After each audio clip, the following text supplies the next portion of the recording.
বেনামাজির মৃত্যু কতটা ভয়ঙ্কর হবে। যে যুবকরা এখন পর্যন্ত হারাম রিলেশনশিপে আছো, যে মুরব্বীরা এখন পর্যন্ত বিড়ির নেশা ছাড়তে পারেন নাই, আপনারা আমার এই ওয়াজ না শুনে একটা যুবক একটা মুরব্বী ঠ্যাং পা এখান থেকে নড়াইতে পারবেন না, ঠিক কিনা বলে? বেনামাজি বান্দার সামনে যখন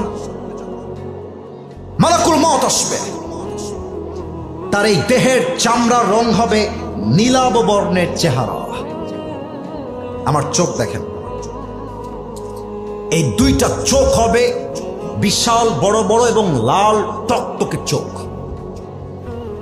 পা থাকবে জমিনে, মাথা থাকবে আকাশ বরাবর বিশাল।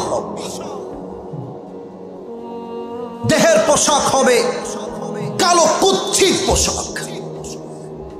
বেনামাজি যুবক আর মুরব্বী যখন মালাকুল মউতের ভয়ঙ্কর চেহারা দেখবে, তার পুরো দুই হাত এবং পা এরকম ভাবে থর থর থর থর থর থর করে কাঁপবে। মালাকুল মউত বেনামাজির রূহের দিকে চিৎকার দিয়ে বলবে, ইয়া আইয়াতুহান নাফসুল খাবিসা উখরুজি ইলা গযাবিল্লাহ। এই বেনামাজি বান্দা, বের হয়ে আয়, আল্লাহর গজবের দিকে, জাহান্নামের দিকে বের হয়ে আয়। হাদিসে আসছে, নামাজি বান্দার রূহ তো সহজে বের হয়ে যাবে, বেনামাজি বান্দার রূহটা সহজে বের হবে না। একবার ডান দিকে দৌড় দিবে, আর একবার বাম দিকে দৌড় দিবে, আর একবার পেছনের দিকে দৌড়ে দৌড়ে পালিয়ে যাবে। আমার বাম হাত সবাই দেখবেন, আমি হাদিসটাকে জাস্ট প্র্যাকটিক্যালি অভিনয় করে বুঝাচ্ছি, just to make you realise what is the pain of death. মৃত্যুর যন্ত্রণা কত বেশি আমি জাস্ট অভিনয় করে আপনাকে বোঝাতে চাই। আমার বাম হাত দেখবেন সবাই। মালাকুল মউত তার বাম হাতটা পেছনের দিকে নেবে, জাস্ট লাইক দিস, এভাবে। আর পেছন থেকে মালাকুল মউত বেনামাজির রূহের দিকে বাম হাত দিয়ে একটা থাবা দিবে। যখন তার রূহটা বুকের ভেতর থেকে বাম হাত দিয়ে ছিঁড়ে বের করবে, হাদিসে আসছে, একটা জীবিত ছাগলকে কেউ যদি জাবেহ না করে তার গায়ের চামড়া ব্লেড দিয়ে ছিঁড়ে ফেলে, কেটে ফেলে, ওই ছাগলটার যে পরিমাণ কষ্ট হয় তার চাইতে কমসে কম 70 গুণ বেশি কষ্ট দিয়ে বেনামাজি যুবক, বেনামাজি মা, বেনামাজি মুরব্বীর রূহকে তার চাইতে 70 গুণ বেশি কষ্ট দিয়ে কবজ করা হবে। বলেন সবাই নাউজুবিল্লাহ।